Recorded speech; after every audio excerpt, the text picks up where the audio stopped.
Ang kwentong ito ay hango sa totoong buhay. Mula ito sa isa nating kabayan na itago na lang natin sa pangalang Arman.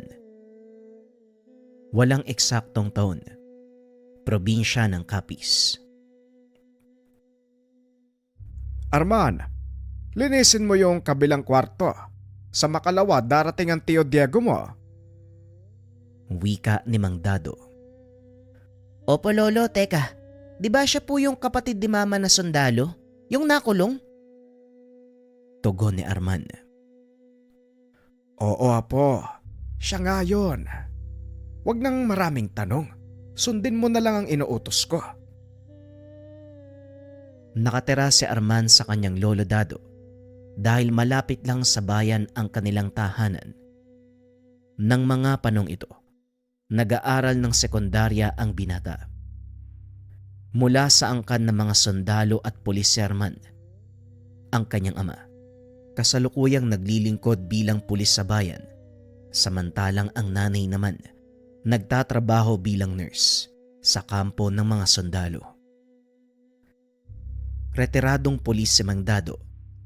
Dahil sa reputasyon ng pamilya, iginalang sila ng mga taong bayan.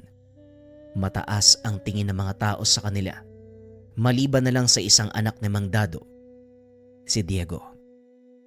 Pumasok ito ng militar, ngunit kalaunan ay nakulong dahil sinalakay nila ang isang baryo. Pinagpapapatay ang mga tao na walang kalaban-laban. Ito ang kumalat na balita, pero walang nakakaalam ng totoong pangyayari, maliban na lamang kay Mang Dado. Atras tayo ng 2 taon. Nang mga sandaling ito ay nagpapahinga si Mang Dado habang nakaupo sa beranda. Nakita nitong may papasok sa kanilang bakuran. Marahang naglalakad ang tao at panayang lingon sa likod. Sa pag-aakalang magnanakaw, dali-daling tumayo ang matanda. Kinuha ang rifle na nakatago sa likod ng pintuan. Binuksan ni Mang Dado ang ilaw sa beranda. Tinutukan ng baril ang lalaki. Nagtaas ito ng kamay at lumuhod. Marahang ibinaba ang dalang gamit. Tinanggal ang sombrero. Diego! Anak nang, alam mo bang kamunti ka na kitang barilin? Hindi ba nadestino ka? Anong ginagawa mo dito? Sa loob ko na ipapaliwanag, tay. Papasukin niyo ako. May sugat ako sa tagiliran. Nanlaki mga mata ng matanda. Nang masipat ang tumutulong dugo sa tagiliran ng binata, inalalaya ni Mang Dado ang anak papasok ng bahay. Ano bang nangyari sa'yo? Bakit ka ba umuwi dito? Saan mo nakuha ang sugat na yan? Napainkwentro po kami ng tropa ko, tay. Nakatanggap kami ng impormasyon tungkol sa isang baryo. Ayon sa ulat, pugad daw ng mga rebelde. Pero mas malala pala sa rebelde yung nadatna namin eh. Mas malala sa rebelde. Anong ibig mong sabihin? Ewan ko kung maniniwala ka, tay. Pero yung baryong sinalakay namin, kanlungan ng mga aswang. Naubos ang lahat ng kasamahan ko eh, maliban sa aming 2 ni Abner. Sa katunayan, siya ang nagligtas sa akin. Dinala niya ako sa pagamutan. Mga aswang? Paano mo nasabi, Diego? Hindi sila tinatabla ng bala. Saksing buhay ako, tay. Ilang beses kong binaril ang isang babae sa ulo. Pero paulit-ulit siyang bumabangon. Paano kayo nakaligtas? Dahil kay Abner. May tangang mutya ang taong yun. Siya ang unang lumaban sa mga aswang. Sugatan din siya eh. Pero nagawa naming makaalis sa lugar. Hindi ko alam kung ano nangyari. Dahil bago siya madala sa ospital, nawala na ako ng malay. Nung una, ayoko pang maniwala sa kanya. Pero nung nakita ko kung paanong lapain ng isa sa mga taga-baryong kasama namin, doon na ako lubusang naniwala eh. Anong baryo ba ang tinutukoy mo? Saan banda? Gawing kanluran. Mga 1,200 yarda mula sa mismong kabisera ng bayan. Mabaging langit. Anong pumasok sa isip ng opisyal nyo? Bakit binigyan niya ng permiso ang pag-atake? Yun nga ang mali namin, tay. Dahil nang matanggap namin yung impormasyon, nasa patrolya kami ng tropa eh. Hindi na namin pinagbigay alam sa kampo ang ulat. Basta kaming sumugod eh. Dahil dito malamang, huli na ko tay. Eh bakit ikaw? Sino ba ang nagbigay ng utos? Ako ang platoon leader tay ng mga oras na yun. Kaya ako nagbaba ng utos sa mga kasama. Dinampot ni Mang Dado ang walis. Pinalo sa ulo ang binata. Kung hindi ka ba naman sandamukal ng gunggong, bakit hindi ka nakipag-ugnayan sa kampo? Sira ang tuktok mong bata ka. Halayusin mo yung sarili mo. Isusuko kita ngayon din. Kaya iyan ka talaga, Diego. Si tatay naman sa dami ng ipapalo sa akin, walis pa talaga eh. Oo na po, ito na. Nga pala, iniwan ni Abner sa akin tong kwintas niya. Hindi ko alam kung ano to eh. Kwintas. Teka. Kahoy na Mutya. Mutya ang isang to ah. Nakakita na ako ng kagaya nito eh. Hindi ako maaaring magkamali.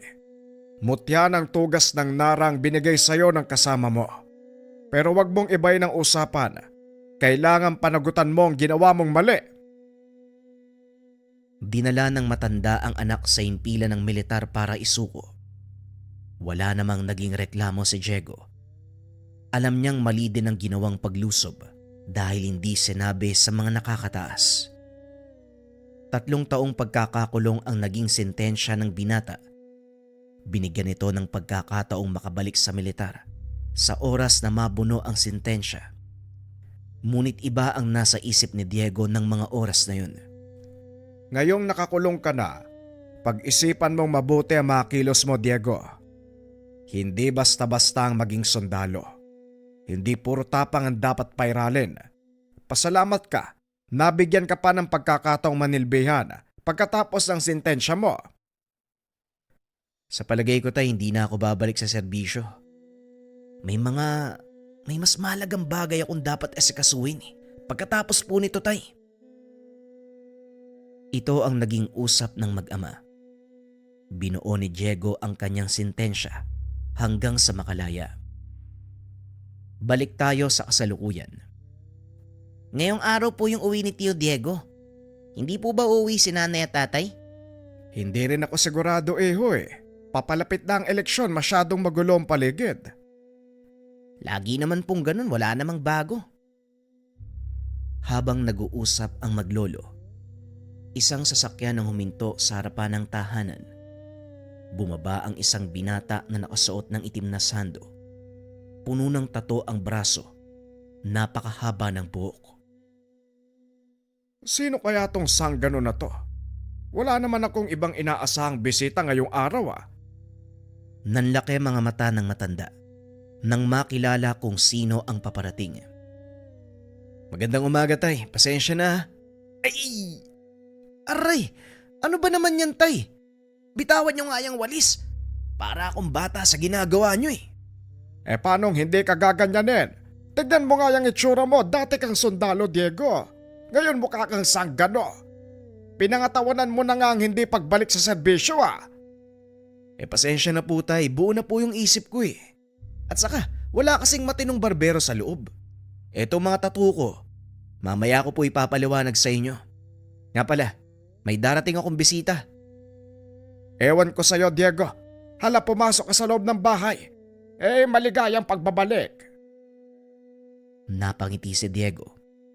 Niyakap ang ama. Maraming salamat po tay. Teka, si Arman ba to? Ang laki mo na. Siguro marami kang babae ano? Hindi po tiyo. Pag-aaral po muna. Gusto ko maging kagaya nyo eh. Seryoso? Gusto mo maging sanggano? Hindi po. Maging sundalo. Palabiro po pala kayo. Masanay ka na sa chewin mo. Kahit malaki ang katawan niyan, isip bata yan. Hindi naman po tay. Halika na Arman, pagkatapos kumain punta tayo sa ilog. Gusto kong maligo eh. Nakita mo na. Ay nako. Ay, sino nga pala yung bisita mo? Ay oo nga pala tay. Kung naaalala nyo si Abner, yung sinabi ko sa inyo noon. Ah oo, yung nagbigay ng mutya sa'yo. Nasa na nga pala yon? Nagkita kami sa kulungan eh. Sumuko din siya halos isang araw matapos akong hatulan. Sabay kaming nakalaya. Pero may aasikasuhin pa siya sa bayan eh. Kaya nauna akong umuwi. Ganun ba? Arman, pasensya na po ha. Pakilinis uli ng isa pang kwarto. Hindi mo naman kasi sinabi na may bisita ka eh. Wala pong problema, Lolo. Ako nang bahala doon. Sige na, Arman. Mamaya pagkatapos mo ha, punta tayo sa ilog. Sige po, Tio Diego. Mabilis na umalis si Arman. Nang wala na doon ang binata, pinagpatuloy ng dalawa ang pag-uusap. Ano nang balak mo, Diego? Hindi ka na babalik sa militar. Anong gagawin mo? Balak naming balikan yung baryo, Tay. Malakas ang kutob ko. Buhay pa yung mga taga roon eh. Sira ulo ka talagang bata ka. Kamuntikan ka nang mamatay nung unang beses kayong sumugod. Ngayon uulitin mo na naman. Alam ko po yun, Tay, pero ngayon, hindi na ako mapapahamak. Nakikita niyo po yung mga tattoo sa katawan ko. Mga dasal yan. Pangproteksyon ng mga yan. Itinuro sa akin ni Abner kung paanong gagamitin yung mutya ng Nara. Ang totoo, matagal na din naming balak na salakayin ng baryong yun eh. Pero wala kaming sapat na puwersa at kaalaman. Sigurado ba kayo sa gagawin nyo? Pinag-aralan ni Abner ang baryo, Tay, bago siya sumuko. Nalaman niya ang kainaan ng mga nakatira doon eh. Marami nga sila, pero hindi nila kayang lumaban kapag tirik ang araw. At yun ang gagamitin naming pagkakataon. Siguraduhin mo lang na hindi malalagay sa kahihiyan ng pamilya natin, Diego. Alam mo kung paanong iningatan ng mga kapatid mo ang kanilang apelyido. Huwag kang mag-alala, Tay. Hindi malalaman ng publiko ang gagawin namin ni Abner. Pag-uusap ng dalawa. Lingid sa kalaman ng mga ito. Naririnig ni Arman ang kanilang pag-uusap. Nagkunwari ito na walang alam. Maya-maya ay may humintong sasakyan. Dali-daling pinagbuksan ni Arman ang kanilang panauhin. Nandito na pala si Abner, Tay. Buddy, tuloy ka. Nga pala tatay ko, dating kolonel. Napatingin si Mang Dado. Malahiganting lalaki ang nakatayo sa kanyang harapan. Matipuno ang katawan. May mga pilat sa muka. Narinig ko na po ang tungkol sa inyo. Ako nga pala si Abner. Tumuloy kayo. Pagpasensyahan mo na ha. Puro pandak ang nakatira sa bahay eh. Ingatan mo na lang ang Hindi na ituloy ng binata ang sasabihin. Biglang kumalabog ang kisame. Ay, naku, pasensya na po kayo. Hindi ko nakita ang ilaw.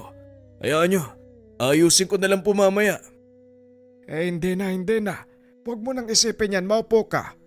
Sandali lang, kukuha ko ng kape. Maya-maya ay bumalik si Mang Dado. Inabot kay Abner ang isang tasa ng kape. Maraming salamat po. Nga pala, may ibang tao bang nakakaalam ng pag-uwi mo ngayon? Wala, buddy. Si tatay lang sa kayo mga kapatid ko. Mabuti naman. Hindi rin tayo magtatagal dito, buddy ah. Mga ilang araw lang. Sapat na siguro yun para makapaganda tayo. Naunawaan ko, buddy. Pasensya na tayo pero hindi kami magtatagal dito eh. Bakit ba kailangan yung gawin ang bagay na ito? Pwede nyo naman silang hayaan na lang. Hindi po, Manong. Salot ang mga aswang na yun. Marami na silang pinatay at hindi na po namin hahayaan na madagdagan pa mga biktima nila. Ipinaliwanag din ito ang dahilan kung bakit nila sinugod ang baryo nang hindi nagbibigay alam sa mga nakakataas. Ayon sa binata, humingi ng tulong sa kanila ang kapitan ng mismong baryo dahil unti-unting inuubos ng mga aswang ang alaga nilang hayop. Natakot ito na baka dumating sa punto na wala na silang makain. Mga tao naman ang kanilang pagdiskitahan. Kaya kami kumilos nang hindi nagsasabi. Kaso lang malaking pagkakamali ang ginawa ko. Marami sa mga kasama namin ang napahamak. At ito ang dahilan kung bakit namin sasalakayin ng baryo. Magagawa lang namin ni Abner ang bagay na yun kapag wala na kami sa militar. Delikado ang pakay nyo. Kung sakaling magtagumpay ang plano at mapatay nyo silang lahat, anong iisipin ng mga tao?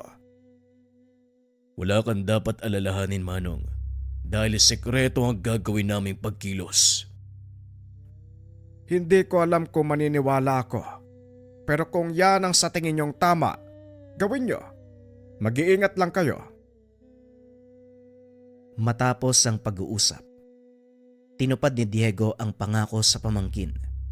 Sinamahan niya ito sa ilog at naligo. Nang mga sandaling iyon ay kasama nila si Abner. Nagulat ang mga tao dahil noon lang nakita ang kaibigan ni Diego. Malahigante. Idagdag mo pa ang matipunong pangangatawan. Kahit sinong makasalubong ay siguradong matatakot. Payapa ang lugar niyo, Diego. Mas gugustuhin kong tumira sa ganitong lugar. Ito mismo ang dahilan kung bakit pinili kong sumama sa iyo, Abner. Ayokong umabot sa punto na manganib ang bayang ito dahil sa pakana ng mga aswang. Tama ang naging desisyon mo, Diego. Magtiwala ka lang sa gamit na binigay ko sa'yo, pati na rin sa mga dasal na nakaukit sa katawan mo. Pag-uusap ng dalawa. Matapos ang ilang araw ng pagpapahinga, nagpaalam na ang mga ito. Hindi na ako pipigil. Hindi na ituloy ng binata ang sasabihin. Biglang dumating ang kapatid ni Diego. Tatay, Diego! Mabuti naman naabutan ko kayo. Hindi kayo maniniwala sa sasabihin ko. Alam mo palang hindi kami maniniwala wag mo nang sabihin. Si tatay talaga puro biro Seryoso ako. Rumisponde ako sa isang patayan sa kabilang baryo. Isang pamilya ang walang awang pinagpapapatay. Anong hindi ka paniwala doon? Wakwak ho yung sikmura ng mga biktima Yung mga bata, halos wala nang lamang loob. May mga kagat sa ligang ilan sa kanila. Usap-usapan ng mga tao sa paligid, aswang daw po yung may gawa. Pulis ka, Mando. Naniniwala ka sa mga haka-haka. Paniwalaan mo ang resulta ng investigasyon. Alam ko po yun, Tay. Pero may mga bakas na nakita sa paligid Mga yabag ng paa mula sa malaking aso. Di nasagot na ang tanong mo. Pwedeng malaking aso ang lumapa sa mga yon. Tayong bakas. Kasing laki ng kamao ng tao. Nanlaki ang mga mata ni Mang Dado. Dali-daling pinunta nila Diego ang pinangyarihan ng krimen. Nakumpirma ni Abner na hindi pangkaraniwang hayop o tao ang may gawa nun. Walang duda, Diego. Aswang ang may gawa nito. Nandito na sila sa bayan nyo. Hindi malabong mangyari to, Abner. Ilang taon tayong nawala. Marahil nakabawi na sila ng lakas. O hindi kaya naman, sinundan nila tayo dito. Mukhang hindi na natin kailangan bumalik sa baryong yun, buddy. Halika, bumalik na tayo sa tahanan. Pag-uusap ng magkaibigan. Pagdating sa tahanan, naglagay ng mga pangontra si Abner sa bawat sulok. Nag-iwan din ito ng lana para malaman nila kung may paparating na aswang. Para saan ang lanang yan, Abner? Kukulo ang lana sa oras na may lumapit na aswang. Huwag kayong mag-alala. Balot ng proteksyon ng paligid ng tahanan. Hindi sila makakapasok. Tapos na ako sa paghahanda, Diego. Halika na. Saan kayo pupunta? Kami ang tutugi sa kanila, Tay. Hindi ko nahahayaan na madagdagan pa ang biktima nila sa bayang ito. Umalis ang magkaibigan. Inikot ang buong bayan. Ngunit wala silang nakitang aswang ng gabing iyon. Hindi sumuko ang dalawa. Inabot na ng madaling araw. Hindi pa rin nila nakita ang aswang. Masyadong mailap ang mga lintik. Isa lang ang ibig sabihin nito. Alam nilang tutugisin natin sila. Tama nga ang hinala ko. Tayo ang pakay ng mga aswang, Diego. Paano mo ba nasabi, buddy? Kung hindi tayo ang pakay nila, walang habas na pananalakay ang gagawin ng mga yon. Ang nangyaring patayan ay simpleng pagpaparamdam lang ng kanilang lakas. Kung talagang tayo ang pakay ng mga yon, bakit hindi sila magpakita? Mautak ang mga aswang, Diego. Kung saan ka hindi handa, doon sila sasalakay. Malakas din ang pakiramdam ko na hindi iisa ang aswang na nandito. Maaring isang pangkat o isang kawan. Posible yan, Abner. Kaya kailangan nating silang mahanap sa lalong madaling panahon. Ayoko madamay ang pamilya ko. Nagpa siya ang dalawa na umalis ng bayan dahil alam nila hahabulin sila ng mga nilalang. Nagtungo ang mga ito sa malayong lugar kung saan wala gaanong tao. Tinanggal ni Abner ang mga suot na pangontra, nagsilbing pain sa mga kalaban. Nagkunwaring tulog ang dalawa. Inantay ang susunod na mangyayari. Lingid sa kaalaman ng mga ito, nakasunod sa kanila ang pamangkin ni Diego, si Arman. Ilang sandali lang kumulo na ang hawak na lanahan ni Abner.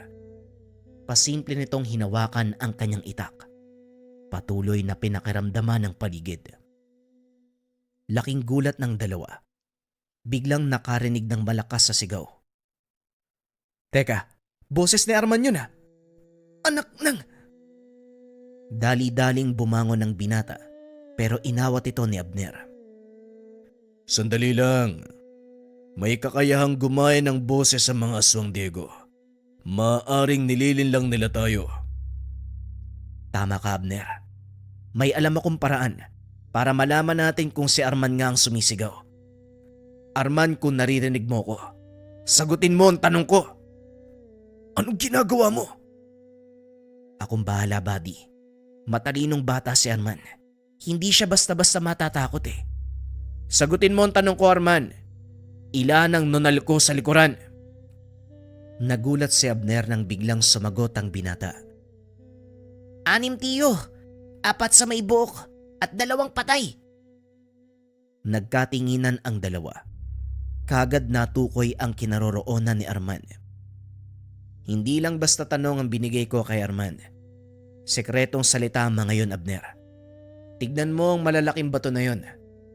4 na may tumutubong damo at 2 malalapad. Nasa gitna ng mga yan si Arman. Nakatago sa bawat bato, mga kalaban. Lahi nga kayo ng mga militar. Ano pang inaantay mo? Dali-daling sumugod si Diego. Walang pasabi, sinabuyan nito ng asin ang unang bato kung saan nagtatago ang isa sa mga kalaban. Napasigaw ito at kagad lumabas. Nagulat ang nilalang dahil itak ni Abner ang kagad na sumalubong sa kanya. Hawak-hawak nito ang ulo ng aswang habang nakatayo sa malawak na kapatagan. Kung talagang matatapang kayo, bakit hindi nyo ko harapin? Magsipaglabas kayo! Isa-isang dumungaw ang mga aswang. Dali-dali namang tumakbo si Arman papunta sa kinakatayuan ni Diego. May isang aswang na nakasunod sa binata na kagad namang pinigilan ni Diego. Sinalubong niya ito at pinagbababaril. Bagaman alam ng binata na hindi tatabla ng kalaban, ginawa niya ito upang tuluyang makapunta sa ligtas na lugar ang pamangkin. Hinarap ng magkaibigan ang mga aswang. Isinuot ni Abner ang kanyang mga pangontra at walang pagdadalawang isip na sumugod. Malalakas ang mga ito, ngunit dahil sa tangang gamit ng 2 magkaibigan, nagagawa nilang makipagsabayan ng atake. Nanonood lang si Arman ng mga sandaling iyon habang nakatago sa bato. Parang nasa pelikula ang binata habang pinagmamasdang makipagsagupaan ang tsuhin at ang kaibigan nito. Binitawan ni Abner ang kanyang itak. Gamit ang purong lakas, hinawakan nito sa ulo ang isa sa mga aswang. Inihampas sa bato. Nadurog ang bungo ng nilalang sa sobrang lakas ng pagkakampas ng Ginoo. Malahalimaw ang lakas na ipinapakita ni Abner. Hindi naman nagpatalo si Diego. Gamit ang mutya ng Nara, Walang pagdadalawang isip nitong sinalubong ang mga kalmot at kagat ng mga aswang. Nagtaka ang mga nilalang dahil hindi tumatalab sa binata ang kanilang matatalas na kuko. 6 bakal ang katawan ng binata. 6 laban sa 2 ang naging laban. Maliban sa 4 na unang nagpakita, may 2 pang nakatago sa kakahuyan. Ngunit hindi naging hadlang ang kakulangan sa bilang para talunin ng magkaibigan ang mga aswang. Hindi na rin nila binigyan ng pagkakataong makatakas ang mga nilalang. Dinampot ni Abner ang kanyang itak. Dinasalan nito. Pinugutan ng ulo ang mga kalaban. Kumuha ng langis si Diego. Ibinuhos sa katawan ng mga aswang sabay sindi. Nagliyab ang paligid hanggang sa tuluyang matupok ang mga patay na katawan ng kalaban. Siniguro ng 2, walang matitirang palatandaan na naganap ang labanan. Matapos ang nakakapagod na sagupan, nagpahinga sandali ang 2. Lumapit naman si Arman dahil sa ginawa nitong pagsunod. Isang malutong na kutos ang binigay ng tiyuhin. Aray ko naman, tiyo. Ang sakit nun ah. Bagay lang yan sa matigas ang ulong kagaya mo. Pero mahusay ang ginawa mo ha. Pinaira lang presensya ng pag-iisip. Hindi mo hinayaang pangibabawan ka ng takot. Si Lolo Dado ang nagturo sa akin nun eh. Ang sabi niya sa oras ng panganib, manatiling kalmado dahil wala kang magagawang tama kapag nagpadala ka sa pagkataranta. Tama ka. Pero bakit ka sumunod sa amin? Matagal ko na po kasing naririnig kay Lolo Dado ang tungkol sa inyo. Matapang daw po kayo. Walang kinakatakutan. Aba syempre, gusto kong makita ng personal. Mali pa rin ang ginawa mo. Delikado, Arman. Sa susunod magpaalam ka. Teka sandali, akala ko ba pinangangaralan mo ang pamangkin mo? Ang dating sa akin parang kinukonsente mo ba? Matigas ang ulo ng batang to, Abner. Kahit anong gawin mong pagpigil, hindi ubra. Halika na. Umuwi na tayo. Laking pasasalamat ni Mang Dado dahil nakabalik ng ligtas ang magkaibigan. Kasama si Arman, kaso nga lang nakatikim ito ng pangaral sa matanda. Bagaman nagawa nilang pigilan ang mga aswang, alam ni Abner na hindi pa tapos ang laban. Hindi dito natatapos ang lahat, Diego. Kaya hindi ako titigil sa pagtugi sa kanila. Asahan mo ang tulong ko, buddy? Nandito lang ako. Alam mo kung saan ako hahanapin. Pag-uusap ng 2 bago tuluyang umalis si Abner. Hindi na muling bumalik sa serbisyo si Diego. Sa halip na masukan ito bilang bodyguard ng alkalde sa kanilang bayan. Sa paglipas ng taon, wala nang paramdam mula sa mga aswang. Hindi na rin bumalik si Abner. Si Arman ay pumasok sa PMA at kalaunan ay naging sundalo. Paano ba yan, Tio Diego? Mas mataas na ang ranggo ko sa'yo. Ay! Aray! Biglang kinutusan ni Diego ang pamangkin, kaya hindi na nito naituloy ang pagyayabang. Bagay lang sa'yo yan. Hindi porket tenyente ka na, aastaan mo ko ng ganyan. Pero binabati kita, Arman ha. Tandaan mo lang ang lahat ng itinuro ko sa'yo. Pairalin ng utak sa lahat ng bagay. Mag-isip muna, huwag tira ng tira. Makinig ka sa tiyuhin mo dahil yan ang malaki niyang pagkakamali. Maging mabuti kang sundalo na inaalala ang kaligtasan ng karamihan, hindi para sa pansarili lang. Naunawaan ko po, Lolo. Salamat po sa lahat ng mga payo ha. Sa'yo din po, Tio Diego. Pero mas mataas na ang ranggo ko sa'yo. Napapangiti na lang si Arman sa tuwing maaalala ang mga tagpong ito. Dahil matapos ang pagdiriwang, nagpaalam si Diego. Hindi na ito muling nakabalik. Walang nakakaalam kung saan nagpunta ang Ginoo. Gayunpaman, hindi malilimutan ni Arman ang lahat ng payo at turo nito. Maging ang engkwentro nila sa mga aswang. Lahat ng masasayang alaala sa tiyuhin at sa kaibigan nitong si Abner. Maraming taon nang lumipas, naging matagumpay na opisyal ang binata hanggang sa may talaga bilang 21st Special Forces ng militar. Nang mga sandaling ito, nakaharap si Arman sa larawan ni Diego habang nakasuot ng bagong uniforme. Mabuti na lang at wala ka dito, Tiyo. Dahil kung hindi, makakatikim na naman ako ng kutos pag narinig mo yung sasabihin ko.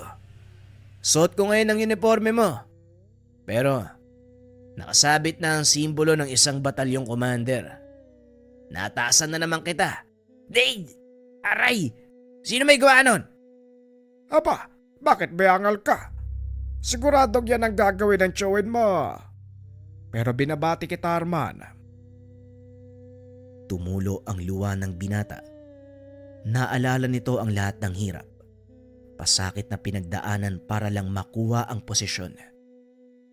Kalakip sa mga luwang iyon, panghihinayang, dahil wala sa tabi ang kanyang taong inidolo. Gayunpaman, nanatili sa puso ng binata ang lahat ng alaala nang minsan niyang makasama ang tiyuwing si Diego, ang taong nakipaglaban sa mga aswang, gamit ang isang tangan na mutya ng nara. Ang susunod na kwento, mga kabayan, ay mula sa dati nating istorya. Kung sakaling napakinggan na, pwedeng skip ang kwento. Ito ay tungkol sa kinakatakutan ng mga rebelde. Para ito sa mga kabayan natin na gustong magmarathon. Simulan na ang kwento. Ang kwentong ito ay hango sa totoong buhay. Mula ito sa kakilala ng pinsan ni JR na itago na lang natin sa pangalang Areneo. Taong 1975. La Castellana, Negros Occidental. Kasagsagan ng pananalakay ng mga rebelde. Nababalot ng takot ang kapaligiran. Parot parito ang mga militar. Maya-maya ay nagkakaroon ng inkwentro, lalong-lalo na sa kabundukan. Nasa edad 15 si Erneo ng mga sandaling ito. Nasaksihan ng binata ang karasang dulot ng digmaan kontra sa mga rebelde. Mariing sinuyod ng mga sundalo ang kabundukan ng La Castellana upang mahuli ang mga taong lumalaban sa gobyerno.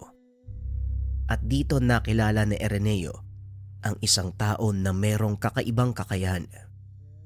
Kakahupa pa lang ng operasyon ng mga sundalo. Sunod-sunod na sasakyan ang dumaan sa kalsada. Karga ang mga sugatan at bangkay ng kapwa sundalo, pati na rin ng rebeldeng nakipagbakbakan sa kabundukan. Nako, eto na naman ang mga sasakyan. Mukhang marami ang napatay ng berdugo ah. Berdugo, tay? Sino yung tinutukoy mo? Di ba mga sundalo at rebelde lang ang nagbabakbakan sa kabundukan? Nakatira ang mag-ama sa paanan ng bundok, kung saan madalas ang sagupaan ng mga rebelde. Medyo malayo naman ito, kaya hindi rin sila nangangamba na baka masalabat ng bala mula sa magkabilang panig. At isa pa, napapaligiran ng makapal na tubuhan ang kanilang tahanan, kaya hindi na ito gaanong napapansin ng mga militar at rebelde. Maliban na lang kung titignan ito mula sa itaas, o hindi kaya naman pagkatapos matabas ng mga tubo. Mamaya makikita mo siya. Kadalasan, bumababa ng bundok ang taong sinasabi ko para bumili ng tuba. Dito siya dumadaan para makaiwas sa maraming tao. Hindi naman ito gaanong binigyan ng pansin ni Areneo. Sa halip nagpaalam ito sa ama na kukunin ang kanilang alagang kalabaw. Habang naglalakad pababa ng sapa, napansin ng binata ang mga kalalakihang naglalakad. Lahat sila ay merong dalang baril. Dali-daling nagtago sa pilapil ang binata dahil alam niyang mga rebelde ang mga ito. Pinagmamasdan ni Erneo ang gagawin nila, na tila ba may kung anong hinahanap.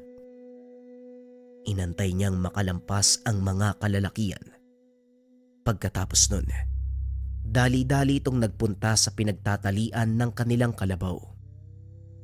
Mabilis na inila ng binata ang kalabaw upang makauwi bago pa bumalik ang mga rebelde. Ngunit habang papanik ito ng burol, nakita nito ang isang lalaking nakadapa sa damuhan. Nilingon ni Araneo ang dinadaanan para masigurong walang nakakakita sa kanya. Matapos nun, dali-dali niyang inalalayan ang lalaki. Isinakay sa likod ng kalabaw, dinala sa kanilang tahanan upang tulungan. Nagulat si Mang Tobias nang makita ang lalaki. Hindi ito makilala dahil sa dami ng dugong kumalat sa kanyang muka. Sino ang taong yan, Araneo? Baka mamaya rebelde yan ha. Nako, mayayari tayo sa mga militar. Sa palagay ko po tay, mukhang hindi naman eh. Wala namang palatandaan na rebelde. At isa pa, wala rin siyang armas oh. Siguro tay, nadamay lang sa engkwentro yung taong to eh. At dahil malayo sa bayan, pinili nitong ipatawag ang albularyo sa kanilang baryo. Ang pangalan nito ay Tatang Serino. Habang inaantay ang pagdating nito, nilinis ni Mang Tobias ang katawan ng lalaki. Maya-maya pa, dumating na si Araneo kasama ang manggagamot. Direkta itong pumasok sa loob ng bahay. Nakita ang walang malay na pasyente.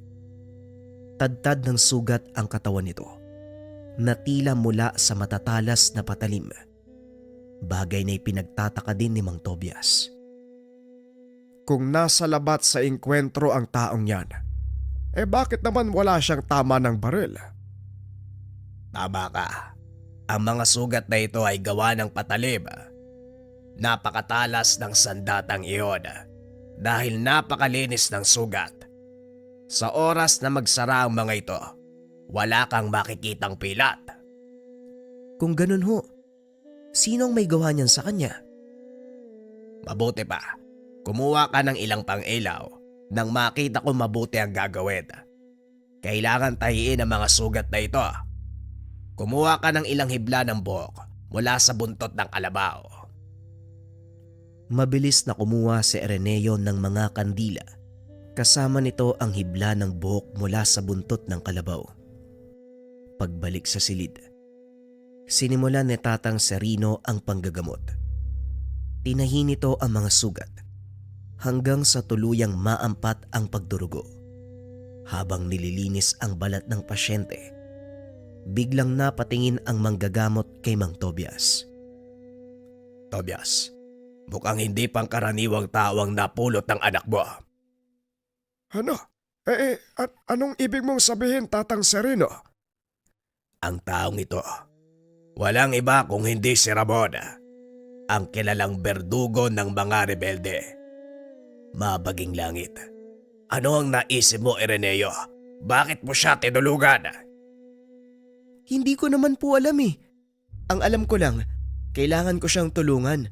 At saka, hindi naman siguro tayo sasaktan ng taong yan eh. Hindi mo kilala ang taong ito. Mahigit 100 sundalo ang pinatay niya.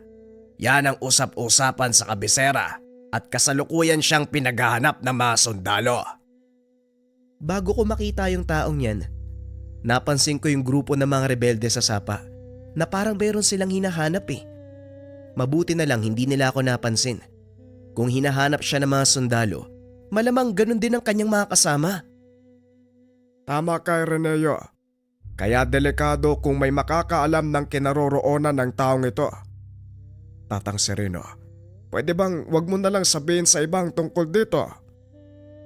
Abay syempre naman, ako ang gumamot ng mga sugat niya at sa oras na malaman ng mga sundalo na tinulungan ko ang taong ito, paniguradong pati ako mapapahamak.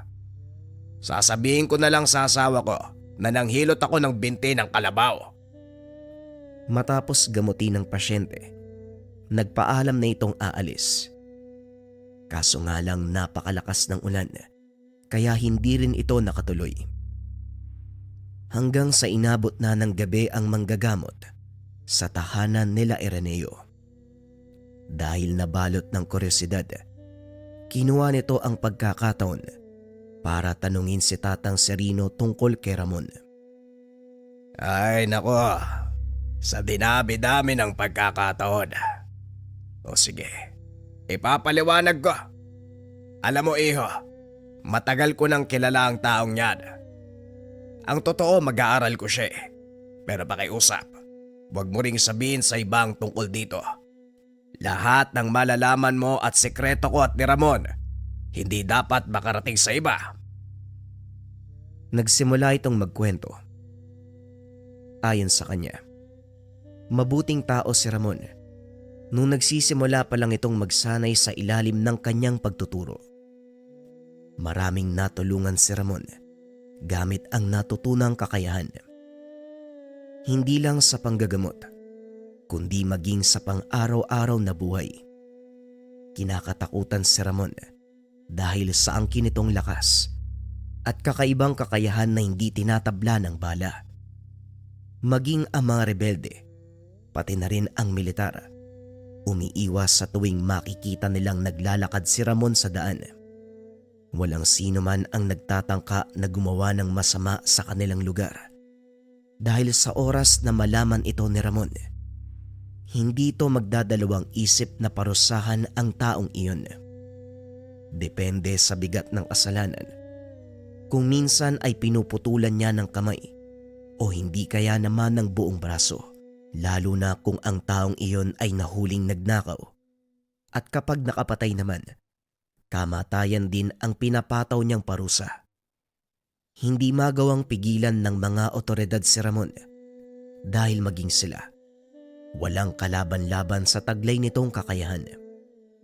Ilang beses nang tinambangan ng mga militar, ngunit walang nagagawa ang mga ito.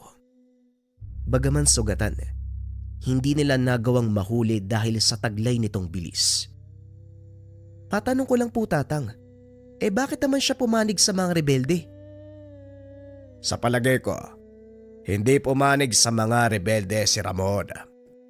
Ang totoo, walang nakakaalam na nandito pa siya sa baryo. Hindi ko alam kung sinong nakalaban niya. Siguradong higit na mas malakas kung ikukumpara sa kanya. Napuruan siya ng husto eh.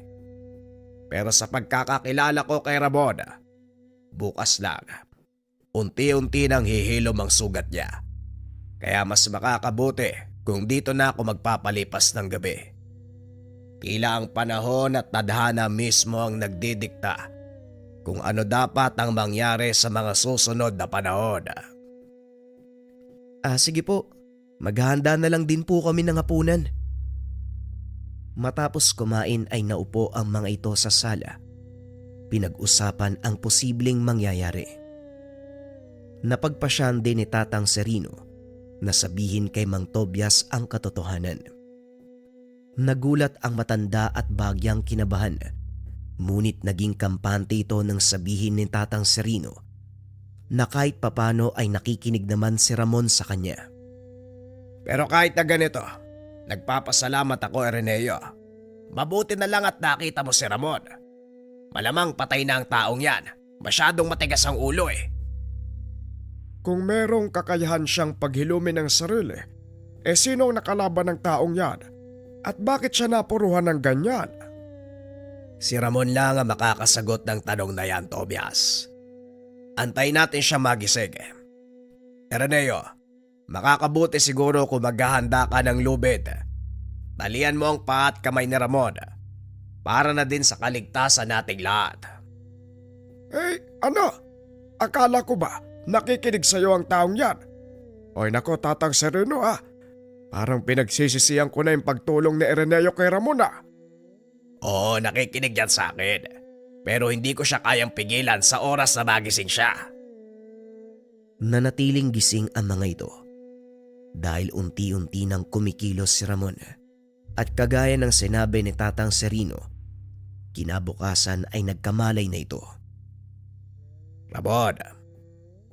Ramon, naririnig mo ba ako? Mabuti naman at nagising ka na. Ano, kumusta ang pakiramdam mo? Hindi na itinali ni Araneo ang mga kamay at paa ni Ramon. Dahil kahit nagkamalay na, nangihina pa rin si Ramon. Tatang Sereno? Kayo po ba yan? Teka, nasaan ako? Nandito ka sa pamamahay ni Mang Tobias. Nakita ka ng kanyang anak na walang buhay sa gilid ng tubuan. Halos patay ka na ng madatnan ko eh. Pasalamat ka. Malayo ang ospital sa baryong ito. Kung hindi, baka nasa pangalaga ka na ng mga otoridad. Ano ba ang nangyari, Ramon? At paano ka napuruan ng ganyan? Yung mga sundalo, may kasama silang aswang. At dahil hindi kinaya na mga kasamaan ko ang puwersa ng kalaban, nagsipagtakbuhan sila. Naiwan ako nakikipagsagupan. Sa palagay ko sinadya nilang lahat para ipaligpit ako. Mga traitor. Kung ganon, ang nangyaring inkwentro sa kabundukan nung nakaraang araw ay para ipaligpit ka. Anong ibig mong sabihin? Anong aswang? Paanong nangyari ang bagay na yon? Mamaya mo na tanungin ang mag-aaral mo. Ang mabuti pa, iho. Humigop ka muna ng mainit na sabaw, Ramon, para tuluyang manumbalik ang lakas mo. Maraming salamat po sa inyo, Mang Tobias, at sa anak mo. Malaki ang utang na loob ko sa kanya. Pilit niyang itinatayo ang sarili. Huwag mong pilitin ang sarili mo, Ramon. Masyadong malalim ang sugat mo sa tiyan. Maaari itong bumuka. Ano ba ang gamit na sandata ng kalaban mo at nagawa ka niyang sugatan ng ganyan? Gaya nga po ng sinabi ko, Tatang. Aswang ho ang nakalaban ko. Meron siyang tangang mutya na bumasag sa kabal at kunat ko. Paanong nagkaroon ng aswang ang hanay ng mga militar? Hindi naman nagsasalita si Araneo. Pinapakiramdaman niya si Ramon. Hindi kasapi ng militar ang aswang na yon. Sa palagay ko, kinontrata siya para ipangtapat sa akin. Kaya maraming salamat sa anak mo dahil nagawa ko pang mabuhay. At sa oras na magkita kami uli, sisiguraduhin ko, pupulutin niya ang bituka niya sa lupa. Nanatili ito sa tahanan nila Araneo sa loob ng mahabang panahon. Bagaman magaling na ang sugat, pinayuhan ito ni Tatang Sereno na manatili muna sa lugar na iyon hanggat hindi pa humuhupa ang tensyon sa kabundukan. Tama ang Tatang Sereno mo, Ramon. Walang sino man ang maghihinalang nandito ka dahil wala namang pumupunta dito. Nga pala, mamaya lang ay uuwi na si Araneo. Inutusan ko kasi siyang lumuwas ng bayan para magbenta ng mga alaga naming manok. Ay pagdating ng anak ko, siya na muna ang makakasama mo dito ha, sa loob ng ilang araw. Kailangan kong puntahan ng aming palayan sa kabilang baryo. Gagapasin na kasi at kailangan merong bantay doon. Pagsapit ng hapon ay dumating na si Araneo. Kinausap ito ng ama tungkol sa pananatili ni Ramon.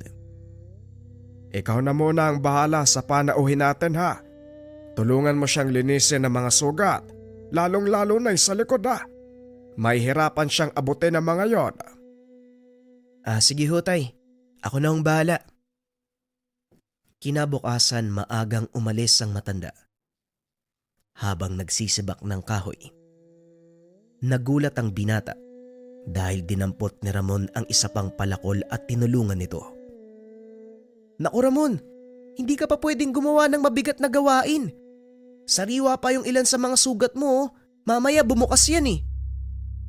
Huwag mo kong alalahanin, bata. Magaling na ang mga sugat ko.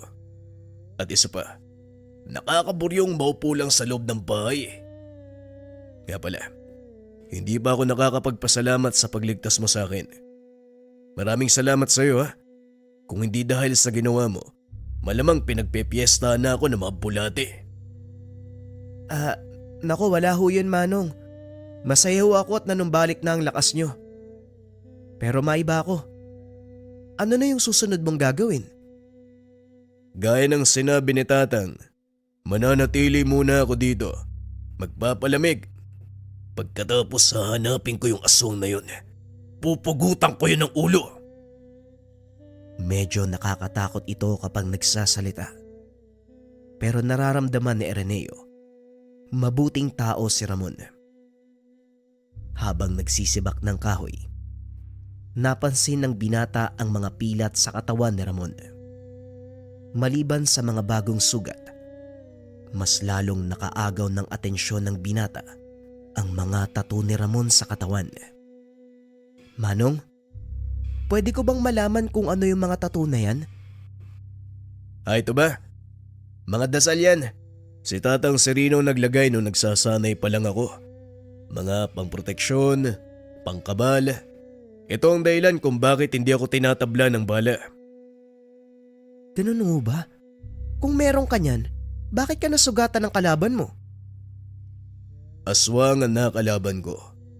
Meron siyang tanga na mutya na bumabasag ng lahat ng depensa.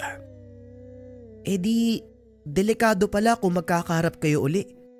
Paano mo siya matatalo, Manong? Kung sakaling magkasagupa uli kayo, eh di ba nababasag niya yung, ang tawag dun? Tangan?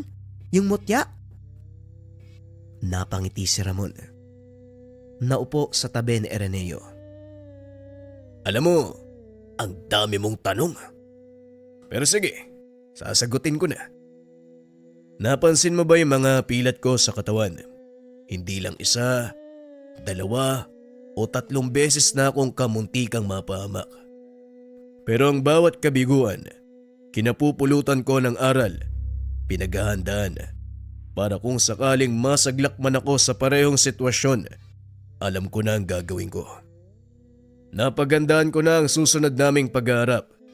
Kaya nga nandito ako ngayon dahil inaantay kong matapos si Tatang Serino sa ginagawa niyang kabal. Matanong ko lang ho, mahirap po bang mag-aral ng lihim na karunungan? Pasensya na, nagtatanong na naman ako. Gusto ko lang kasing maunawaan kung bakit may mga taong kagaya nyo nag-aaral ng ganyan. Para saan?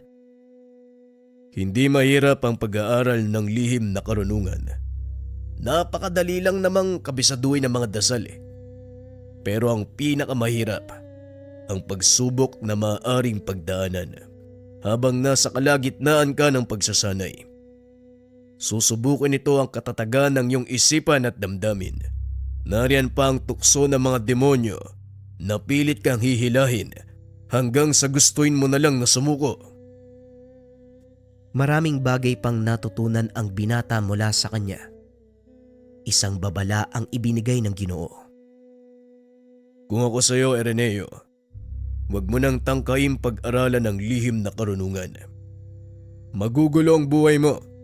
Mas maganda pang mamuhay ng payapa at normal. Ang importante lang naman, marunong kang rumespeto sa kapwa mo nang sa ganon ay rerespetuhin ka din nila. Pagsapit ng hapon, habang nagpapasok ng mga tuyong kahoy, dumating si Tatang Serino. May dalang pagkain para kay Ramon. Hindi pa gaanong naghihilom ang mga sugat mo, Ramon. Bakit nagbubuhat ka na ng mabigat? Ay, ito ba? Wala to, Tatang. Kaya ko naman At isa pa, mabilis lang naman na gumaling yung mga sugat ko. Halos hindi ko na nga nararamdaman yung sakit Bueno, may dala akong pagkain at ito. Natapos ko nang gawin ang habak na sinasabi mo. Pero hindi ka pa rin pwedeng umalis. Nasa paligid pa ng kabundukan ng mga militar. Hindi lang po militar ang kailangan kong iwasan, Manong. Maging ang mga rebelde. Mga traidor sila. Kaya lang naman ako napasama sa kanilang pangkat. Ang sinabi ni Commander Lemuel, isang kriminal ang kanilang papatayin nung gabi bago ang engkwentro. Hindi ko alam na isa palang paring tumutulong sa mga sugatang sundalo ang gusto nilang ipatumba. Kaya nga noon pa man sinasabi ko na sa'yo, walang maidudulot na kabutihan ang ginagawa mo. Oo, nililinis mo ang kasamaan, pero hindi mo pwedeng ipaunawa sa batas na mabuti ang iyong hangarin. Dahil una sa lahat, labag sa lituntunin ng tao ang pagkitil ng buhay. Kahit gaano pa kalinis ang intensyon mo, Ramon, masama ka pa rin kapag tinignan sa usapin ng batas. Alam ko ho yun, Tatang. Pero wala na ako magagawa eh. Hindi ako nakinig sa inyo nung una. Pinairal ko ang galit. Nagpadala sa bugso ng damdamin. Kaya eto ako ngayon. Wala nang takas sa kumunoy na kinasasadlakan ng buhay ko. Kapala, Ireneo. Nadaanan ko ang tatay mo. Ibinili niyang pumunta ka doon sa palayan niyo. Mukhang kailangan niya ng kasama sa pagbabantay ng mga naipagpag na palay. Sumasalakay na naman ang mga magnanakaw. Ramon, ang mabuti pa sumama ka sa kanila. Nang sa ganon may katuwangang matanda kung sakaling may magtangkang magnakaw ng mga inaning palay. Walang problema sa akin, Tatang. Mas mabuti nga yun eh. Para makapaglakad-lakad naman ako. Sige po, Tatang. Ihanda ko lang po yung mga gamit. Pagkatapos naming pakainin yung mga alaga namin, tutuloy na ho kami sa palayan. Malapit ng maggabi nang lumakad ang dalawa. Sinadya ito ni Ramon para walang masyadong makapansin sa kanila at hindi malaman ng mga taga-baryo na pansamantala siyang naninirahan sa tahanan ni Mang Tobias. Ilang sandali pa, narating nila ang palayan.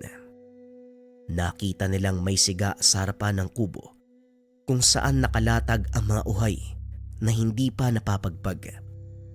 Naroon din ang mga sako ng palay. Nakaupo ang matanda sa atangan ng kubo habang nagmamasid sa paligid. Magandang gabi po, Tay. Pasensya na po, medyo ginabi kami ng dating ha. Kailangan kasi naming tapusin yung gawaing bahay bago tumuloy. Ayos lang, Ireneo. Mabuti naman at nandito ka rin, Ramon. O kumusta? Ano na ang lagay ng sugat mo? Maayos na po ang pakiramdam ko, Manong. Maraming salamat po sa inyo. Eto, nagdala kami ng makakain. At saka dumaan kami ni Ireneo sa kabesera para bumili ng 1 galon ng tuba. Pampainit ng katawan. Habang masayang nag-uusap ang mga ito, tila nawala sa isip ng mag-ama ang takot sa Ginoo. Sa kabila ng katotohanan, kaharap nila ng mga sandaling iyon ang kinakatakutang berdugo. Nagsalitan ang mga ito sa pagbabantay ng mga palay. Wala namang nangyaring kakaiba ng gabing iyon. Ngunit kinabukasan, habang patuloy sa pag-akot ng mga nagapas na palay, napadaan ang mga nagpapatrolyang sundalo. Isa-isang sinisiyasat ang mga naroon. Mabuti na lang napansin ito ni Ireneo, kaya naman kagad binigyan ng babala si Ramon. Manong magtago po kayo. Nandito yung mga sundalo. Ganun ba? O siya, bumalik ka na sa tatay mo. Ako nang bahala. Hindi ka dapat makitang kasama ko. Dali-dali itong umakyat sa puno. Laking gulat ni Ireneo dahil biglang nawala sa kanyang paningin ang Ginoo. Tanggalin niyo ang mga takip sa inyong muka. May hinahanap kaming tao. Napansin ni Ireneo na may kasamang sibilyan sa pangkat nito. May mga medalyong suot at merong nakasugbit na itak sa bewang. Sa isip ng binata, ito marahil ang nakasagupa ni Ramon.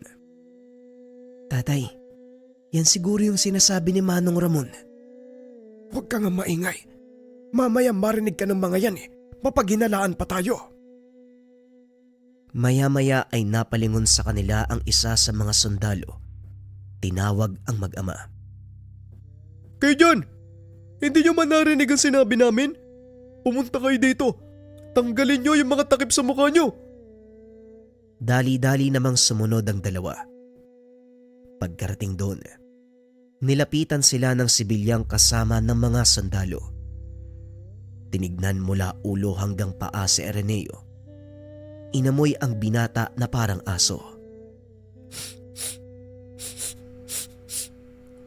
Wala dito ang hinahanap natin. Ngunit patuloy itong nakatitig kay Ireneo Nakahinga ng maluwag ang mga ito. Nagpatuloy sa pagtatrabaho. Umalis na ang mga sundalo sa lugar nang masiguradong wala na ang panganib. Dali-daling bumaba ng puno si Ramon at nilapitan ang mag-ama. Manong, pasensya na kayo pero hindi po tayo pwedeng umuwi sa bahay niyo. Ang taong kasama ng mga sundalo, siya ang nakasagupa ko. Alam niyang kasama niyo ako at siguradong mamayang gabi, hindi yun magdadalawang isip na sugurin tayo. Ay kung ganon, anong mas makakabuti natin gawin? Ihatid ko muna kayo sa bahay ni Tatang Serino. Ako na po ang bahalang magpaliwanag sa kanya. Sa ngayon, bilisan na natin bago pa sumapit ang dilim. Iniwan ng mga ito ang gapasan. Ipinagkatiwala sa mga tao ang naaning palay. Kampante naman ng matanda. Walang magnanakaw sa mga ito dahil na rin sa presensya ng mga sundalo sa lugar. Pagdating sa tahanan ni Tatang Serino, ipinaliwanag ni Ramon ang nangyari. Pumayag naman ng manggagamot na pansamantalang manatili sina Ireneo sa tahanan nito. Mas mabuti ngang dumito na muna kayo, Tobias. Masyadong mapanganib kung uwi kayo sa bahay nyo. Siguradong alam na ito ng kalaban ni Ramon. Pero ikaw, anong binabalak mo? Ako ang haharap sa kanila. Maiwan kayong dalawa dito, Mang Tobias. At huwag kayong susunod sa bahay nyo. Doon ko sila kakatagpuin. Dalin mo ang itak na ito. Alam kong wala na mga sandata mo at ito na lang ang tanging naiwan. Habang inaabot kay Ramon ang isang ginunting. Salamat, Manong. Sapat na ang sandatang ito para malabanan ko ng harapan si Rizal. Matapos ang pag-uusap, kagad na itong lumakad. Lingid sa kaalaman ng lahat, sinundan ni Ireneo ang Ginoo pauwi ng kanilang tahanan. Hindi naman ito namalayan ni Ramon dahil nagmamadali siyang makarating sa lugar. Padilim na ng mga oras na yon at dahil walang tao sa tahanan, wala ring ilaw na nakasindi. Marahang naglakad si Ramon papasok ng bakuran. Naupo ito sa atangan ng tahanan. Nagmasid naman sa malayo sa Ireneo dahil gusto nitong makita ang labanan sa pagitan ng aswang at ng bertugo. Ilang oras ang nakalipas, ngunit wala pa ring dumadating na kalaban. Halos makaidlip na si Ireneo sa kinaupuan. Tadtad na din ng kagat ng lamok ang braso at binti. Ngunit hindi siya pwedeng gumawa ng ingay dahil malalaman ni Ramon na naroon siya sa lugar. Sa kasamaang palad, habang nagmamasid, isang lalaki ang biglang naupo sa tabi ng binata at nagsalita. Alam mo bang masama ang nakikiusyoso? Yan ang problema sa inyong mga kabataan. Mahilig kayong sumuway sa bilin sa inyo. Ayan tuloy, napapahama kayo. Hinawakan nito si Ireneo sa braso. Binitbit papunta kay Ramon. Napatayo naman ang Ginoo nang makita ang binatang kasama ni Rizal. Ireneo, anong ginagawa mo dito? Hindi ba sinabi kong huwag kang susunod?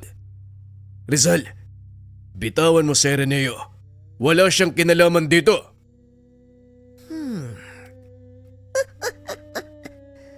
Walang kinalaman. Kung hindi dahil sa kanya, wala na sana akong problema ngayon. At dahil tinulungan ka ng batang to, damay na rin siya sa kaguluhan. Ikaw ang may kasalanan kung bakit siya mamamatay. Ako ang kalaban mo, Rizal. Kaya ako ang harapin mo. Huwag kang duwag na nagtatago sa likod ng mga inosente.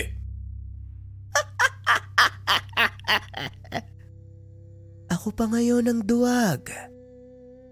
Matapos mong Patayin ang kapatid ko. wala silang kalaban-laban, Ramon. Inihagis ito sa sulok si Ireneo. Hinarap niya si Ramon. Binunot ng Ginoo ang kanyang sandata. Naglakad papunta sa kalaban.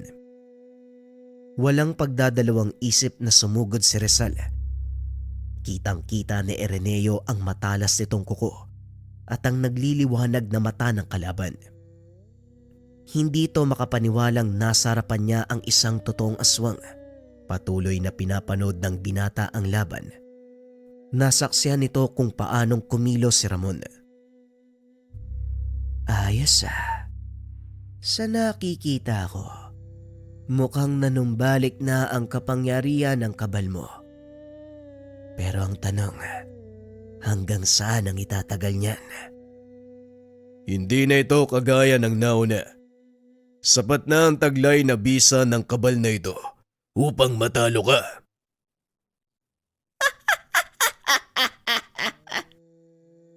Huwag kang masyadong magpakampante. Hindi ka pa rin ba nadadala? Tingnan mo ang nangyari sa'yo noong nakaraang laban. Para kang karning tinadtad. Kung hindi ka lang nailigtas ng... Teka, nasaan ang kasama mo? Habang iniikot ang tingin sa paligid, kinuha ni Ramon ang pagkakataon para usalin ang kanyang dasal pang sa bulag. Nang ibaling ng kalaban ang tingin sa kanya, wala na ito sa kinakatayuan. Samantalang si Ireneo naman, nagtago sa likod ng malaking puno. Pinagmamasdan nito ang kilos ni Rizal. Napagtanto na wala itong kakayahan na bumasag ng sabulag. Maya-maya pa ay napasigaw ito. Bumulwak ang dugo mula sa likuran. Nilingon nito ang pinagmulan ng atake, kaso nga lang wala siyang nakita. Mukhang hindi mo kayang basagin ang bertud ng hunyango. Alam ko na ang kahinaan niyong mga aswang, Rizal. Sa inabahaba ng panahong nakalaban ko ang mga kalahi mo, pinag-aralan ko ang bawat detalye ng lakas at kahinaan niyo. Kaya saan mong pagkatapos nito, isusunod ko naman ang mga natitira mong kalahi. Hindi pa rin malaman ni Rizal kung saan nanggagaling ang boses, hanggang sa muling sumalakay si Ramon.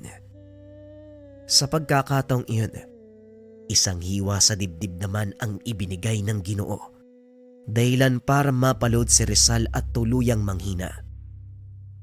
Walang iya ka. Anong ginawa mo sa katawan ko? Bakit hindi ako makagalaw? Ang ginunting na ito ay itinubog sa dugo ng babaeng usa.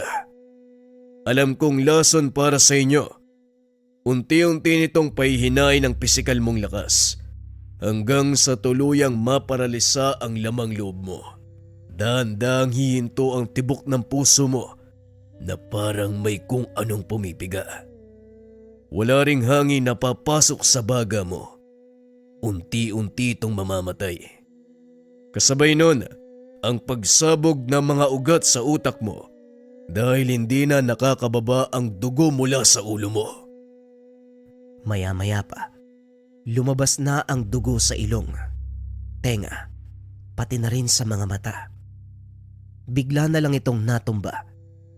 Hinawakan ng Ginoo ang buhok ni Rizal at dahan-dahan itong itinaas.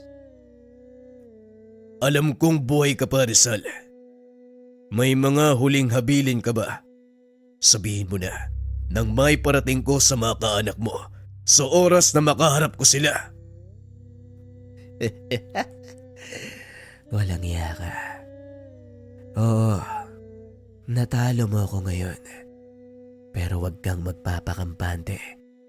Dahil sa mga oras na ito, alam na ng aking mga kaanak na ikaw ang kakaharapin ko. Sa oras na hindi ako makabalik ng buhay, Alam nila kung ano ang kailangang gawin. wala akong pakialam. Aantayin ko sila at ubusin. Huwag kang magalala. Isasabit ko rin ang ulo nila sa tabi mo. Tinagpas nito ang ulo ni Rizal. Inilagay sa mahabang buho ng kawayan. Dinala niya sa gilid ng kalsada at doon itinayo. Nilingon nito si Araneo. Inutusang bumalik sa tahanan ni Tatang Serino. Matapos ay umalis na ito sa lugar. Pagdating sa tahanan ni Tatang Serino, nakita nito si Ramon nakikipag-usap sa dalawang matanda. Napatigil lang ito nang makitang papasok na ang binata. Ano bang pumasok sa utak mo, Araneo? Hindi ba sinabi ko na huwag kang susunod? Anong ginagawa mo sa lugar? Pasensya na po, Manong. Pero kasi gusto ko lang makita kung paano ka makipaglaban eh. Pasensya na po, alam ko mali. Dahil kamunti ka na ako mamatay eh. Pero kahit magalit pa kayo, sasabihin kong sulit ang naramdaman kong takot. Naunawaan ko na po yung lahat ng tungkol sa inyo eh. Napakatigas ng ulo mo. Ay nako, kinabahan ako sa nangyari kanina. Akala ko tutuluyan ka ni Rizal eh. Huwag mo nang uulitin yun. Sa susunod na sasama ka, magsabi ka. Nagulat si Araneo sa sinabi nito. Nako Ramon, wag mong pinapalaki ang ulo ng binatang yan. Pareho kayong mapapahamak. Ano magsabi ka? Alam ni Araneo ang mangyayari at nasa kanya kung uulitin pa rin niya ang bagay na yun o hindi. May sariling pagpapasya ang binatang ito at alam kong kaya niyang panindigan ng anumang gagawin niya. Napailing na lang si Tatang Serino. Hindi naman makapagsalita si Mang Tobias. O Tobias, anong nangyari sa'yo? Parang napako yung dila mo. Ay nako, Tatang Sereno. Ay sino ba namang hindi matutulala? Yung anak ko kamunti ka ng lapay ng aswang. Ay baka patay na yan dapat eh. Hindi naman siguro gagawin ni Rizal ang bagay na yon. Nabibilang siya sa angka ng mga aswang na hindi kumakain ng tao. Kinukuha nila ang lakas mula sa isang bertud na hawak ng kanilang patriarka. At yon ang kailangang paghandaan ni Ramon. Anumang oras, siguradong malalaman nila na wala na ang isa sa mga galamay. Ang tinutukoy nitong lahi ng mga aswang ay ang tinatawag na dulmanan. Bagaman nabibilang sa uri ng pangkaraniwang aswang, hindi maitatanggi ang lakas ng mga ito. Kagaya ng mga pangkaraniwang aswang, sa gabi umeepekto ang kanilang kapangyarihan, kaya kailangan nila ng mga mutya para maprotektahan ang mga sarili. Balik tayo sa kwento. Nang mga oras na yun, kausap ni Ramon si Araneo. Samantalang ang dalawang matanda naman magkarap sa mesa habang umiinom ng tuba. Hindi mawala sa isipan ko kung bakit ang bilis maghilom ng sugat ni Ramon. Maaari mo bang sabihin sa akin ang dahilan, Tatang Sereno? Siguro nga, wala na akong dapat itago tungkol sa pagkatao ni Ramon. Naging malapit na rin siya sa inyo. Kaya naman wala na sigurong dahilan para ilihim pa ang bagay na to. Si Ramon ang nakapatay sa kapatid ni Rizal na tagapagmana ng bertud ng kanilang angkan. Sa makatuwid, nasa loob ng katawan ni Ramon ang bertud na iyon. Ito ang dahilan kung bakit napakabilis maghilom ng mga sugat niya. Meron siyang kakayahang gumamit ng malakas na sabulag. Maliban pa dito, ang kaalaman niya sa lihim na karunungan, higit pa sa isang aswang ang kakayahang taglay ni Ramon. Siguro naswertehan lang siya ni Rizal kaya napuruan noon.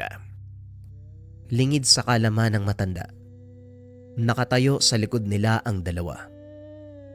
Umaga nang mangyari ang pagsalakay nila Tatang, kaya hindi gumana ang bertud. Masyado ding malalim ang sugat ko at marami ng dugo ang nawala, kaya hindi na ako nakapag-usal ng mga dasal. Nagulat si Tatang Serino nang marinig ang boses ni Ramon. Humingi ito ng paumanhin dahil sa sinabi nito kay Mang Tobias ang kanyang sikreto. Wala kang dapat ipag-alala, Ramon. Ligtas sa amin ang sekreto mo. O siya, maupo ka na at saluhan mo kami. Masasayang lang ang tubang ito kapag pinaabot pa natin ang umaga. Kinabukasan, nagpaalam na babalik sa kanilang tahanan sila Araneo. Ngunit pinigilan ito ni Tatang Serino. Tobias, alam kong nag-aalala ka sa mga alaga mong hayop. Pero isipin mo ang kaligtasan niyong mag-ama. Maaaring doon sumalakay ang mga kalahi ni Rizal at siguradong madadamay kayo. Huwag po kayong mag-alala, Tatang. Sasamahan ko sila. Ako po ang bahala. Mabuti naman kung ganon, Ramon. Tamang-tama, luluwas din ako ng bayan para puntahan ang anak ko.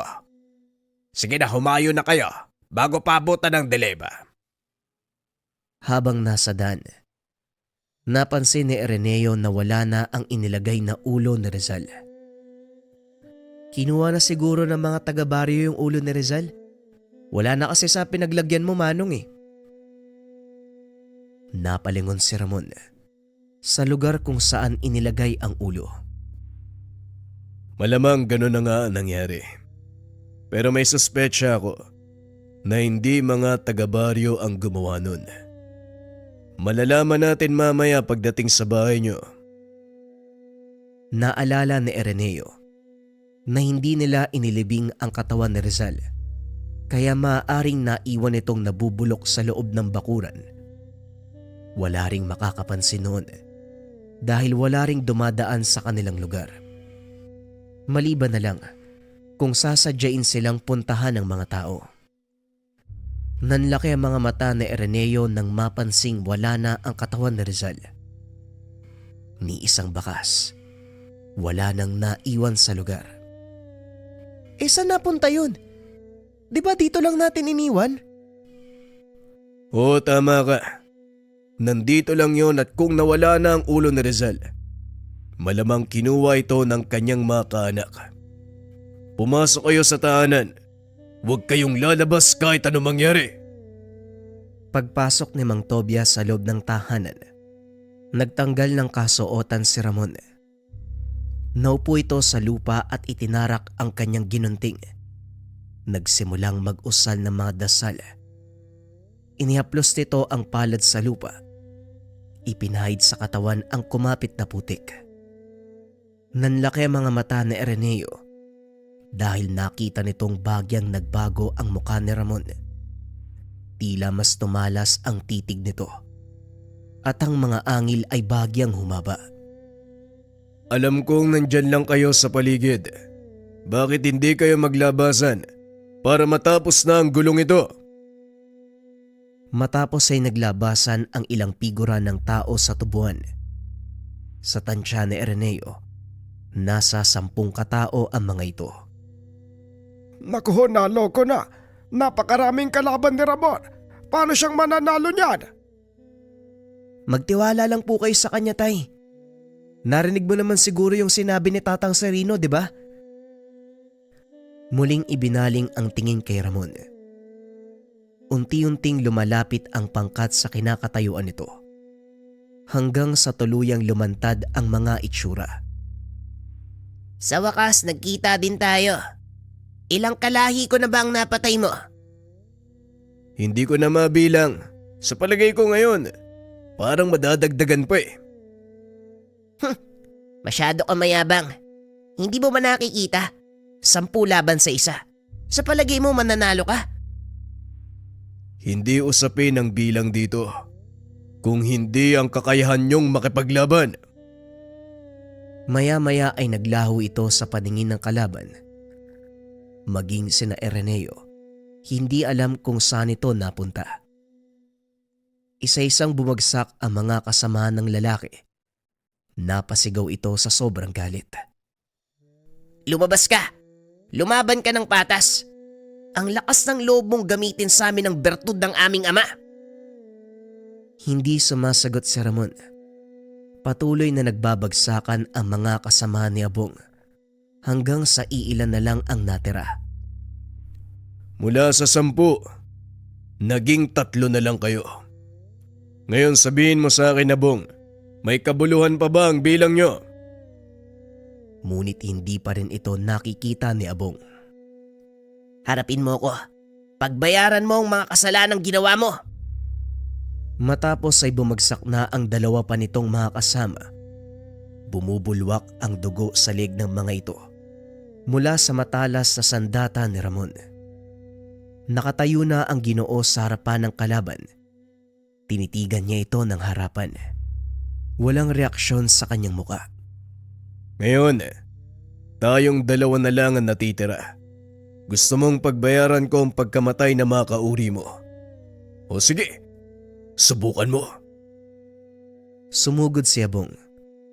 Isang malakas sa suntok sa sikmura ang ibinigay ng Ginoo. Isinilid sa talukab ang hawak na sandata. Nilabanan si Abong gamit ang kanyang kamao.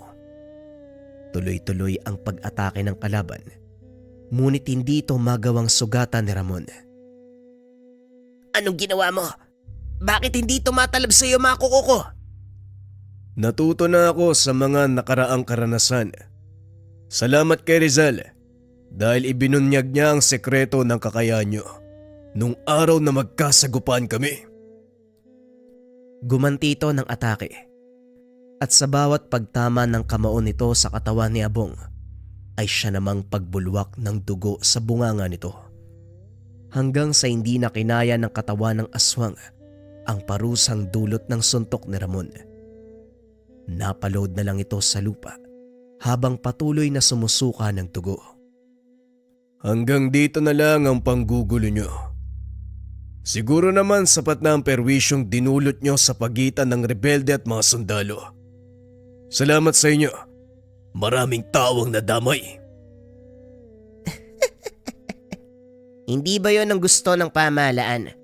Ang magkaroon ng digmaan nang sa ganon magkapera sila mula sa inaangkat na sandata. Sinusunod lang namin yung utos, Ramon. Pero wala kaming pinagsisisiyan doon. Kayong mga tao mismo ang naglalagay sa sarili nyo sa kapamakan dahil sakim kayo sa pera. Ginamit niyo naman ang kahinaan naming mga tao upang maggasik ng kaguluhan. Pasensya na. Pero hanggang dito ka na lang, Abong. Grabe na ang ginawa niyong perwisyo. Hinawakan ni Ramon ang leg ni Abong. Binunot ang sandata. Sabay tarak sa katawan nito. Napangiti si Abong habang marahang binubunot ng Ginoo ang kanyang sandata. Sa wakas, tapos na ang paghihirap. Ito ang huling katagang narinig ni Ireneo mula kay Abong bago ito tuluyang pugutan ni Ramon. Sa pagkakataong iyon, hindi na inilagay ng Ginoo ang ulo ng mga aswang sa buho. Sa halip inilibing niya ang mga ito sa gitna ng kagubatan. Matapos ang kaganapan, nagpaalam si Ramon na aalis. Bagaman labag sa kalooban ni Ireneo, wala na itong magagawa dahil hindi naman ito ang buhay na nakagisnan at nakasanayan ng kaibigan. Huwag kang mag-alala. Patuloy pa rin akong bibisita dito. Basta huwag ka lang magiging sanhi ng kaguluhan. Wala kang magiging problema sa akin, Ireneo. Siguraduhin mo lang na dadalaw ka ha. Kung hindi, araw-araw akong iinom. Tapos magwawala ako sa baryo para magpakita ka. Bahala ka sa buhay mo. Tignan natin kung sinong magiging kahiyahiya. Pero seryoso, Manong. Wag mo sana kaming kalimutan ha. Nandito lang ang tahanan namin, palaging bukas para sa'yo. Maraming salamat, Ireneo. Malaki ang utang na loob ko sa inyong mag-ama at habang buhay ko itong tatanawin. Matapos ang pag-uusap na yun, hindi na muling nagpakita si Ramon sa baryo. May ilang nakapagsabing napatay ito sa engkwentro. May ilan ding nagsasabi nakita itong pagala-gala sa syudad ng Bacolod. Walang tiyak na impormasyon tungkol sa totoong nangyari kay Ramon. Ngunit para kay Ireneo, mananatiling buhay ang alaala ng kaibigan, lalo na ang mga aral na iniwan nito sa kanya. Sa kasalukuyan, naninirahan na si Ireneo sa Maynila kasama ang kanyang pamilya. Paminsan-minsan, umuwi ito sa La Castellana upang bisitahin ang puntod ni Mang Tobias at Tatang Serino. Sa tuwing nagpupunta siya sa lugar, hindi maiwasan ni Ireneo na maalala ang kaganapan ng mga panahong nakasama niya si Ramon, ang isang tao na kinakatakutan ng mga rebelde, sundalo, maging ng mga aswang.